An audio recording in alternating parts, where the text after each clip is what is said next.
Olá, sejam muito bem-vindos a mais um vídeo deste canal. Sim, aqui eu misturo um pouquinho da constelação familiar na sua base teórica, aquilo que Bert Hellinger nos deixou e nos ensinou, e aquilo que eu vou aprendendo no passar do tempo nos atendimentos, né? Então eu uso sempre a base teórica da constelação e um pouquinho da minha experiência, mas eu foco muito mais nas literaturas para ter absoluta certeza do que eu estou passando para vocês, né? Porque no atendimento, no campo, cada dia aparece alguma coisa. Então, existem as regras, mas também existem as exceções. E hoje eu vim falar aqui com vocês um pouquinho sobre empresas. Sim, a gente tem as 3 leis básicas do sistema familiar, do que a constelação estuda, né, com relação ao nosso sistema familiar. Mas também a gente existe essas mesmas 3 leis focadas na constelação organizacional, ou seja, a constelação para empresas, para empresários ou para CEOs, né, ou também para gestores. Então, a gente precisa olhar essas 3 regrinhas que são a base do sistema dessa empresa, a base do sistema dessa área, né? Então, eu tenho que olhar lá, desde a sua fundação até o que está acontecendo hoje e não deixando de fazer as análises necessárias, de passar para vocês, de vocês conhecerem o que a gente precisa estar olhando com muito carinho para que a sua empresa dê certo, para que a sua área, para a sua gestão de liderança cresça, evolua e te dê retorno. Então, se você se interessa por esse assunto, vem que eu vou te explicar tudo. Mas antes de eu começar, eu vou pedir aqui para vocês não se esquecerem de clicar aqui e se inscrever no canal. E também de curtir o vídeo. Sim, gente, se vocês gostarem do tema, se vocês se conectaram com com tudo que eu vou falar aqui, não esqueça de curtir e também compartilhem com mais pessoas que vocês acreditam que esse conteúdo irá enriquecê-las. Então, vamos lá, gente. Eu já falei aqui para vocês sobre o que a gente tem que olhar quando a gente começa a empreender, quando a gente decide abrir o nosso negócio, certo? Agora eu vou falar para vocês o que a gente tem que se atentar, né, para que essa empresa flua, para que essa empresa prospere. Então vamos lá, a gente usa as mesmas análises da constelação. Eita, eu não vou cortar não essa parte do vídeo, mas enfim, a gente usa os mesmos princípios da constelação familiar, mas olhando para a empresa, né? Então fazendo alterações para que realmente aconteça uma verdade na sua empresa, para que não aconteça algum problema e que você precise lá na frente resolvê-lo, né? Então a gente trabalha sempre primeiro tentando evitar que aconteça algumas coisas. Então, vamos olhar com carinho cada item desse para você compreender exatamente aonde que você tem que ficar atento na sua empresa. E se você está passando por algum dos problemas que eu vou falar aqui ao decorrer do vídeo, me chama, me procura que eu posso explicar exatamente para vocês, fazer uma análise de campo e explicar especificamente o que está acontecendo com a sua empresa, com a sua gestão, com a sua liderança, ok? Então, assim, a primeira coisa que a gente tem que olhar é como começou essa empresa, quem fundou essa empresa, qual o objetivo dessa empresa e o que essa empresa tem de meta, o que essa empresa tem de valores, o que essa empresa tem de decisões iniciais. Então, assim, qual é a meta da empresa? Qual o objetivo da empresa? O que ela quer fazer com a sociedade, o que ela se propõe. Então, vem ali meta, visão, que a gente tem muito nas empresas, né? Então, muitas vezes a gente entra e tá lá, qual é a meta da empresa, qual a visão, e tem lá descrito. Então, a gente tem que sempre estar olhando para isso, porque é o objetivo inicial do fundador. Então, quem fundou a empresa, né, consegue descrever exatamente quais os objetivos e depois disso a gente tem que se manter alinhando isso para que essa empresa sempre possa evoluir e principalmente que essa empresa sempre possa prosperar, tá? Então, olhe primeiro para isso. Eu já falei aqui em algum vídeo, mas vou repetir para vocês. Sempre existe um fundador da empresa, sempre existe o primeiro. Pode ser que não seja um investidor, pode ser que não seja a pessoa que entrou com dinheiro no negócio, mas o dono prioritário, a pessoa que iniciou o processo, é quem teve a ideia. Então, sempre olhe para a ideia, né? Então, quem começou essa ideia? E daí, a partir daí, você já sabe que essa pessoa é o fundador, tá? E uma dica aqui, logo de cara para vocês: sempre tenham, se não existe mais esse fundador, né? Se ele não está mais aqui, se ele se aposentou, se ele não está trabalhando mais, ou se ele já não está mais entre nós aqui no planeta Terra, coloque uma fotinho, vale a pena. Tem vários locais que a gente frequenta que você pode ver que tem uma fotinho ali de alguém que foi a pessoa que começou o negócio. E isso traz toda o respeito para essa pessoa, né? Porque ela é lembrada até hoje, ela é o norte da empresa. Então, se você aí pegou, herdou uma empresa, e então coloque lá a fotinho de quem fundou essa empresa. Isso vai ser um detalhezinho que é muito importante, tanto para as pessoas que estão na liderança, como para os funcionários, para eles se sentirem acolhidos e se sentirem respeitados inconscientemente, ok? Então a gente tem ali 3 regrinhas básicas, que é onde a gente olha na constelação, inclusive pessoais, tá? Então a gente tem a regrinha do pertencimento, da hierarquia e do dar e receber, que é o equilíbrio, muita gente chama de dar e receber, dar e tomar, equilíbrio, enfim. A gente precisa olhar para isso. Então vamos lá. A primeira coisa que eu tenho que olhar é a hierarquia da empresa, né? Então, gente, eu vou falar essas 3, eu vou dar uma ordem X aqui, mas não é necessariamente a primeira que você tem que olhar tudo, porque são as 3 que fazem a diferença. Então, as 3 que fazem a diferença, tá? E elas têm o mesmo peso. Então, independentemente da ordem que você olhe, é necessário que você olhe para tudo isso, ok? Ai, gente, tô com um monte de incenso aceso aqui. Tá me dando, mas eu não vou cortar hoje, esse vídeo vai sair de qualquer jeito, tá? Bom, vamos lá. A hierarquia na empresa. Então, eu primeiro olho lá para essas pessoas que eu já expliquei antes de falar que isso é hierarquia, ok?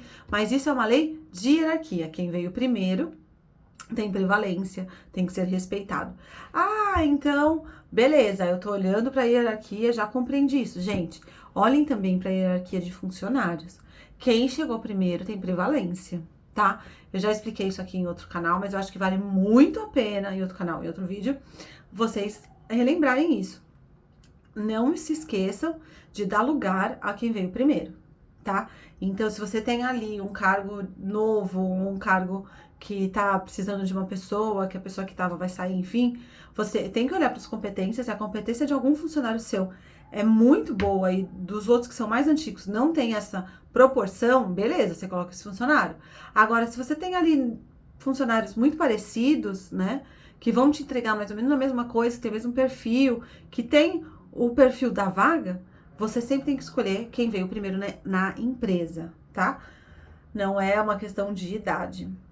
A gente tem que analisar uma coisa que eu acho vale muito a pena vocês pararem para pensar.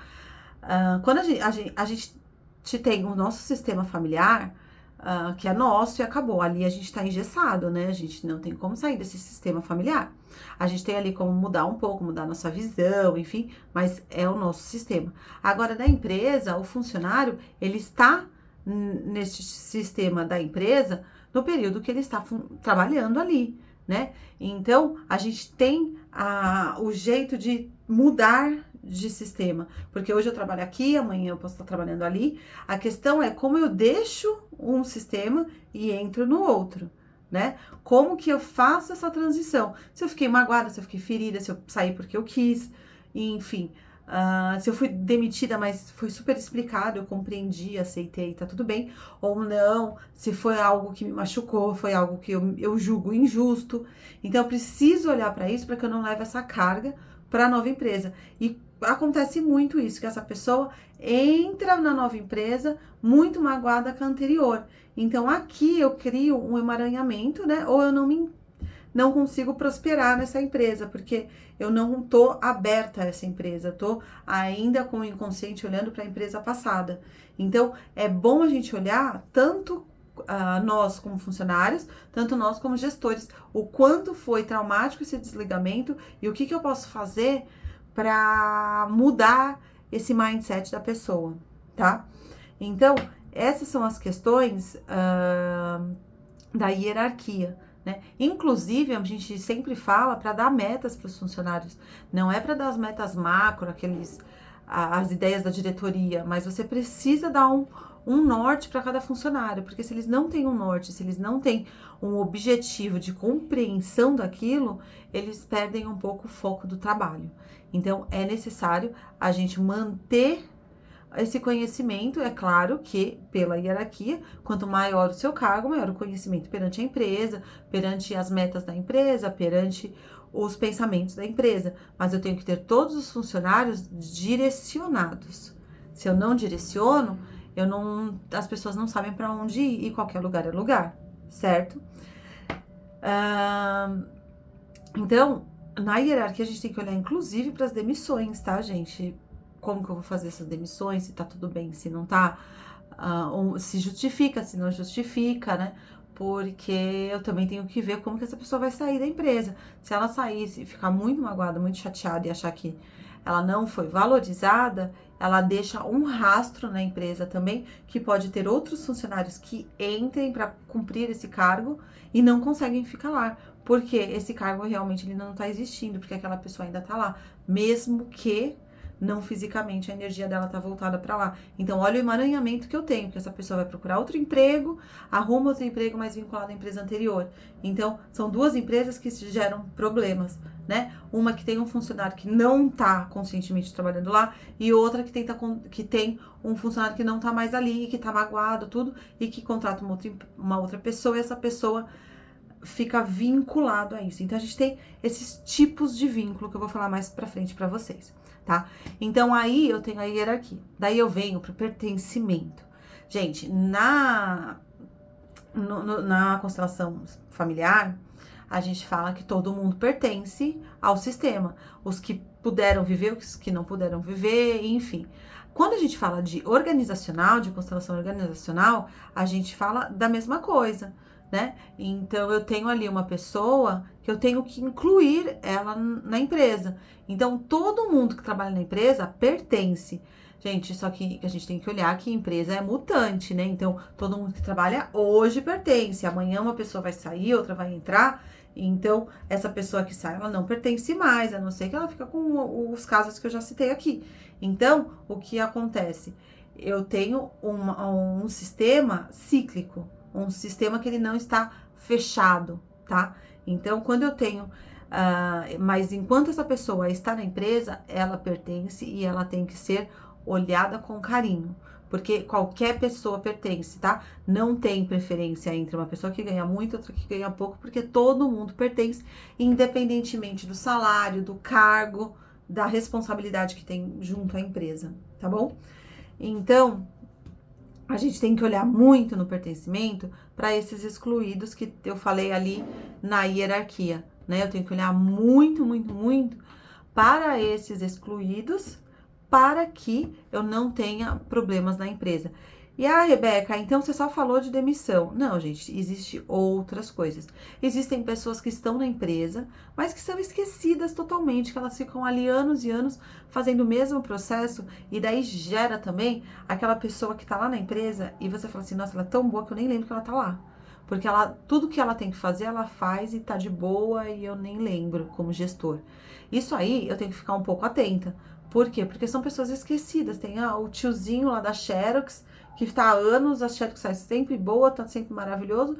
Eu mal passo lá, quando eu passo, eu falo obrigada e tchau, e pego as minhas coisas e vou embora. Então, olhe para isso, porque essa pessoa pertence a empresa tanto quanto qualquer outro funcionário, né? Então, se eu excluo essa pessoa, se eu vou fazer algum tipo de reunião que é da parte de gráfica e não chamo essa pessoa, ela pode sim ficar receosa e gerar uma sensação de ser excluída. E quando eu tenho uma sensação de exclusão, né, vai vir outra pessoa para olhar para isso, igualzinho no sistema familiar, tá? Vem outra pessoa e olha para essa dor.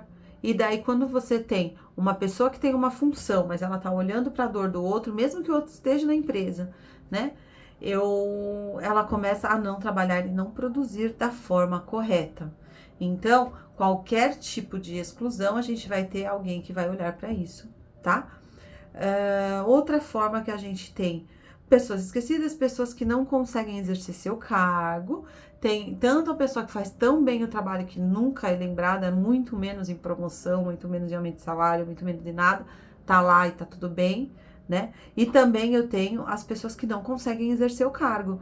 Quantas vezes a gente não vê em empresa pessoas que trabalham em determinada empresa, né? E que tem um determinado cargo, é contratado para tal cargo, mas no dia a dia não consegue exercer a função, porque o gerente acha que ele pode mandar nessa pessoa, porque o que ela faz nunca tá bem feito, por uma exigência que não existe, tá? Então, assim, existe muitas empresas que têm pessoas que foram contratadas para ser gerente e atuam como coordenador, que atuam como diretor, que não sentaram na cadeira do CLT ali, na cadeira do cargo, tá? Então, isso é uma exclusão, porque quantas vezes tem um gerente contrata um coordenador e esse coordenador não tem poder nenhum de coordenador, ele mal consegue comandar os funcionários dele, porque o diretor acaba passando na frente, né? Porque o diretor acaba não respeitando a hierarquia. Então, o que acontece é que eu crio uma exclusão em funcionários da empresa, né? E então, quantas vezes eu escuto na minha vida profissional, em multinacional, eu vi muito isso. As pessoas com determinado cargo que não podiam exercer aquele cargo, ou que as pessoas não permitiam, não davam voz para essa pessoa, que não davam credibilidade, embora tivessem cargos altos, né?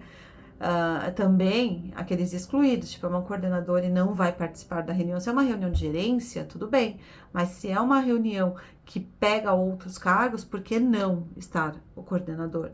O que que acontece? A não ser que seja um acordo, hoje o coordenador tem uma reunião, enfim, isso tá tudo bem. Agora, quando começa a gerar isso sempre, esse coordenador, é um exemplo, tá, gente? Começa a se sentir excluído, vai vir algum funcionário dele, provavelmente, ou de outra área, olhando para a dor dessa pessoa. Então, essa pessoa pode se tornar um coordenador não sendo, ser uma pessoa que dá problema na empresa, ser uma pessoa que faz aquela, às vezes até desculpa o termo, um inferninho na empresa, porque ela tá querendo mostrar que existe alguém. Todo aquele trabalho que essa pessoa faz, de se tornar chato, de infernizar todo o departamento, toda uma empresa, muitas vezes ela tá ligada a uma exclusão. Ela tá querendo mostrar de forma inconsciente, então ela não tem o poder de falar porque ela não sabe, então com as atitudes, com os sentimentos, com as decisões, ela quer, no geral, mostrar essa exclusão, tá? Também existe produtos excluídos, tá, gente? Então, não é só com relação às pessoas, mas eu também tenho produtos. Então, algum produto que não foi olhado, principalmente, gente, a gente tem que olhar muito bem para o primeiro produto da empresa. Não quer dizer que você vai ficar para a vida inteira vendendo esse produto, mas se você for atualizando ele, já tá tudo bem. Mas eu não posso esquecer um produto, simplesmente eu não vou vender mais porque os outros me dão mais lucro e eu perco a força, porque esse produto, se é o primeiro, ele que tem a base da força, tá? Então, muitas vezes a gente vê aí produtos bem antigos que já tem coisas muito mais modernas, né? E às vezes até a empresa produz essas coisas mais modernas, mas não tiram de linha aquele básico, aquele inicial, justamente para honrar esse produto, né? E muitas pessoas acabam comprando esse produto inicial, porque compra a marca, compra o status daquela marca, né? Então, o que tem mais de normal do que você comprar um creme nível de latinha? né? Existe Niveas, tô dando um exemplo, muito maravilhosos e muito mais modernos, mas a latinha tá lá, por quê? Porque é um produto inicial da Nivea, certo? E muita gente acaba comprando, e não é só porque ele é bom, tá? E por último, que a gente tem que olhar na questão de pertencimento, é a comunidade. Sim, gente, você imagina você construir uma empresa num determinado lugar e você não dá oportunidade de trabalho para as pessoas que moram ali do lado.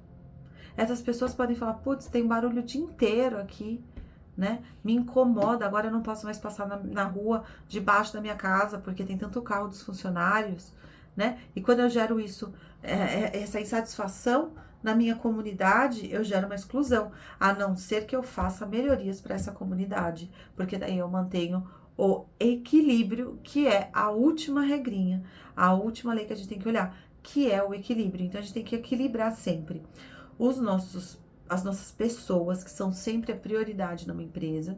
Então, a gente tem que manter a igualdade das pessoas. Ah, Rebeca, então o gerente tem que ganhar. Não, eu tenho que manter um padrão. Então, os funcionários de tal cargo a tal cargo têm tal convênio médico. Eu tenho que manter um equilíbrio de toda a empresa, né? Então, a partir de coordenador, a pessoa tem um plano melhor. A partir de diretor, eu tenho um plano melhor ainda. Mas eu mantenho este produto, essa oferta para todo mundo daquela equipe, para todo mundo daquele patamar de cargo, tá? Então, você sempre olha para as pessoas e o que a empresa está fazendo para as pessoas, para manter um equilíbrio, né? Então, se ela faz, vamos dizer assim, são pessoas que trabalham à noite, tudo, para manter o equilíbrio eu pago mais porque essa pessoa está deixando de dormir para estar trabalhando. Então, quando a gente fala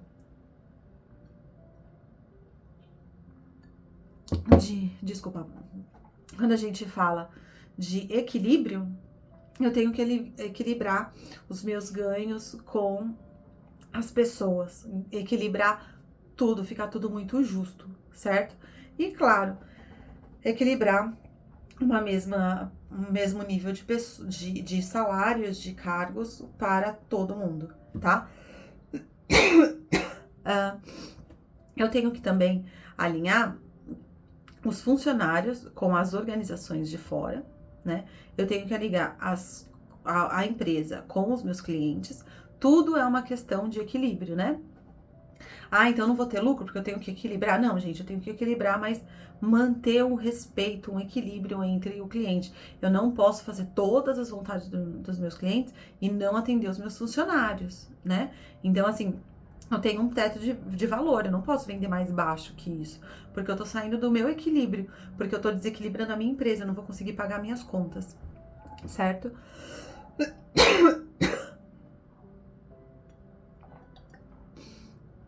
Né? E também não adianta eu super tratar bem os meus clientes e não tratar bem o meu cliente interno, que são os meus funcionários, tá? E os clientes com os fornecedores, aliás, e a organização com os fornecedores. Então, também depende dos fornecedores e eu também tenho que manter um equilíbrio, porque se você começa, eu quero que você abaixe, um exemplo, abaixa muito o preço, meu fornecedor vai começar a baixar o preço para mim e eu não abaixo o meu produto, eu tô fazendo com que uma pessoa perca um lucro, perca alguma coisa para eu conseguir ganhar mais. Olha o desequilíbrio, né? Então, ok, se a pessoa vai me dar um desconto, eu não preciso dar um desconto, mas eu não vou aumentar o meu produto. Eu vou tentar manter o equilíbrio. Vou tirar minha margem, vou tirar o meu custo, vou tirar tudo que eu preciso e fazer o meu preço. Mas eu não posso sair muito do, vamos dizer assim, do eliminar uma fornecedor, sangrar esse fornecedor para que ele me venda e eu ir lá e vender num valor muito desacerbado, porque eu não tô mantendo um equilíbrio, tá? Então prestem atenção, porque o que gera esses desequilíbrios? Pode gerar até o fechamento da empresa, tá? Então muitas vezes a gente fala assim, nossa, tem uma empresa que tinha tudo para dar certo e de repente não deu. O que aconteceu? Às vezes você foi no desequilíbrio, você ganhou mais do que ganhou muito mais em cima de funcionários, em cima de fornecedores, em cima de clientes, não manteve um equilíbrio, né? Então você exigiu muito do outro e quis ganhar muito. E daí vem uma coisa que eu vou falar para vocês agora no final, para quem ficou, que é o bônus do dia e que eu acho que isso vale muito a pena vocês saberem. O dinheiro é uma energia, certo? Então, quando você gasta esse dinheiro com pouco com a comunidade, é retribuir a ela o que ela tá fazendo por você, permitir que você tenha a empresa neste lugar, contratar funcionários dessa comunidade. Quando você começa a ter essa interação, né, o dinheiro e a prosperidade chegam mais a você, tá? Então, uma empresa que, por exemplo, vai abrir uma filial, alguma coisa, só tá pensando no lucro, e não tá pensando no oferecer empregos, no cuidar daquela comunidade nova, né, de tentar pôr funcionários daquele lugar, de, sei lá, arrumar um parque, um parquinho, alguma coisa, mandar podar uma árvore, alguma coisa assim, você tá agindo com desequilíbrio. E daí você pode fechar a empresa sem nem saber o porquê. Então, a gente sempre orienta que exista esse equilíbrio, inclusive com a comunidade. E assim, gente, dinheiro que vem de governo é muito complicado, tá? Então, cuidado com a parte de que você tem uma empresa e ganha subsídios do governo. Porque dependendo de como for, qual a forma que for, isso torna a empresa muito pesada, né? E daí essa empresa não vai prosperar e pode sim vir a fechar. Então, sempre ajude a sua comunidade e cuidado com benefícios do governo, tá? Eu não vou entrar aqui em mérito, desmérito de governo, qual governo, como faz, não. Isso é um papo muito específico para CEOs e por conta que a gente fala especificamente com aquela empresa. Mas é bom vocês saberem um pouquinho sobre isso. Bom, gente, falei demais, acho que é o meu vídeo mais longo aqui no YouTube, 27 minutos e meio praticamente, então eu vou encerrar por aqui, espero que vocês tenham gostado e não esqueçam de me seguir lá no Instagram, Constelar com Rebeca, e aqui é só colocar nos comentários que eu respondo vocês, as dúvidas, as perguntas, e lá no Instagram também tem a forma de você me contatar especificamente na bio, tem o link do WhatsApp, e aqui também eu respondo, enfim, não esqueçam de curtir, compartilhar e seguir aqui o canal e clique no sininho para vocês sempre serem os primeiros a assistir os vídeos aqui do Constelar com Rebeca. Obrigada, gente!